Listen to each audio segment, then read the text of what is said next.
നിങ്ങൾ ആലോചിക്കേണ്ടത് ഈ പഞ്ചമിക്ക് വേണ്ടി വിദ്യാഭ്യാസ അവകാശ പോരാട്ടം നയിച്ച് ഊരുട്ടമ്പലം സ്കൂളിലേക്ക് പഞ്ചമിയുടെ കയ്യും പിടിച്ചു പോയ അയ്യങ്കാളിയുടെ നാടാണ് ഈ കേരളം.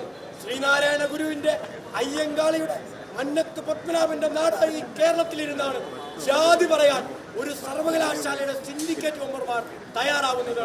ഒരു കാര്യം ഞാൻ പറയുന്നു, ആ സിൻഡിക്കേറ്റ് മെമ്പർമാർ ഇവിടെ മാധ്യമങ്ങളുടെ മുന്നിൽ വെച്ച് വിദ്യാർത്ഥികളെ അധിക്ഷേപിച്ച് ജാതി അധിക്ഷേപം, ജാതി പേര് പച്ചക്ക് പറഞ്ഞ് ജാതി തിരിച്ച് വർത്തമാനം പറയാൻ തയ്യാറായപ്പോ ഇവിടെ ഉണ്ടായിരുന്ന എന്റെ SFI സഖാക്കൾ പ്രതികരിച്ചു.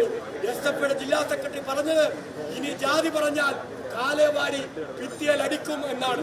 സത്യത്തിൽ SFIക്കാരുടെ നിലയിൽ അത് ചെയ്യുകയായിരുന്നു വേണ്ടത് എന്നാണ് ഇങ്ങനെ ജാതി പറഞ്ഞാൽ ജാതി തിരിച്ച് വിദ്യാർത്ഥികൾക്കിടയിലേക്ക് ജാതിബോധം കുത്തിനിറച്ചാൽ അടി വാങ്ങിച്ചിട്ട് ഈ സർവകലാശാലയിൽ നിന്ന് സംഘപരിവാറിന്റെ സിൻഡിക്കേറ്റ് മെമ്പർമാർക്ക് പോവേണ്ടി വരുമെന്ന് നിസ്സംശയം പറയാൻ ഞങ്ങൾ തയ്യാറാവുകയാണ്. അങ്ങനെ നിങ്ങളുടെ ജാതിപരയുടെ കേന്ദ്രമാക്കി കേരളത്തിലെ സർവകലാശാലയെ മാറ്റാൻ ഞങ്ങൾ അനുവദിക്കില്ല. ഞങ്ങൾ ഈ കേരളത്തിന്റെ സർവകലാശാലകളിൽ മതനിരപേക്ഷയുടെ മുദ്രാവാക്യം ഉയർത്തി പോരാട്ടം നയിക്കുന്നവരാണ്. ആ പോരാട്ടത്തെയാണ് ഞങ്ങൾ മുന്നോട്ട് കൊണ്ടുപോകുന്നത്.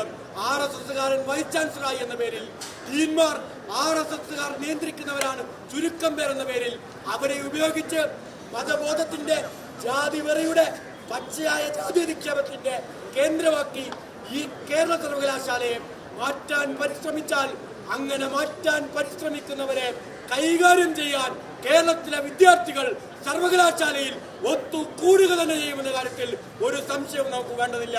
ഇത് വിദ്യാർത്ഥികളുടെ സർവകലാശാലയാണ്, ഇത് കേരളത്തിന്റെ സർവകലാശാലയാണ്, ഇത് മതനിരപേക്ഷ കേരളത്തിന്റെ പാരമ്പര്യവും സ്വത്തുമാണ്. ഇത് കേരളത്തിന്റെ മതനിരപേക്ഷ മനസ്സ് പടുത്തുയർത്തിയ സർവകലാശാലയാണ്.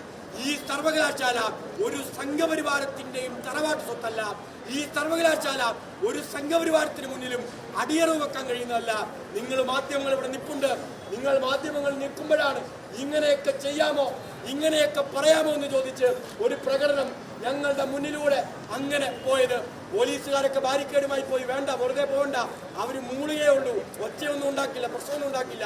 മാധ്യമപ്രവർത്തകർ എന്തോ സംഭവിക്കുന്ന ധാരണയിൽ അങ്ങോട്ട് ഓടിപ്പോയി. പ്രിയപ്പെട്ട മാധ്യമങ്ങളെ, നിങ്ങൾ മനസ്സിലാക്കേണ്ടത് ഇന്നത്തെ സെനറ്റ് യോഗം ചേരുമ്പോൾ ഇത്രയും ഗൗരവമായ ജാതി അധിക്ഷേപത്തിന്റെ വിഷയം ഈ കേരള സർവകലാശാല ചർച്ച ചെയ്യുമ്പോൾ ആ സർവകലാശാല യോഗത്തിനകത്ത് VC-ക്കെതിരായി ഒരക്ഷരം മിണ്ടാൻ തയ്യാറാവാത്തവരാണ് ഈ കേരളത്തിലെ UDF-ന്റെ സിൻഡിക്കേറ്റ് സെനറ്റ് മെമ്പർമാർ.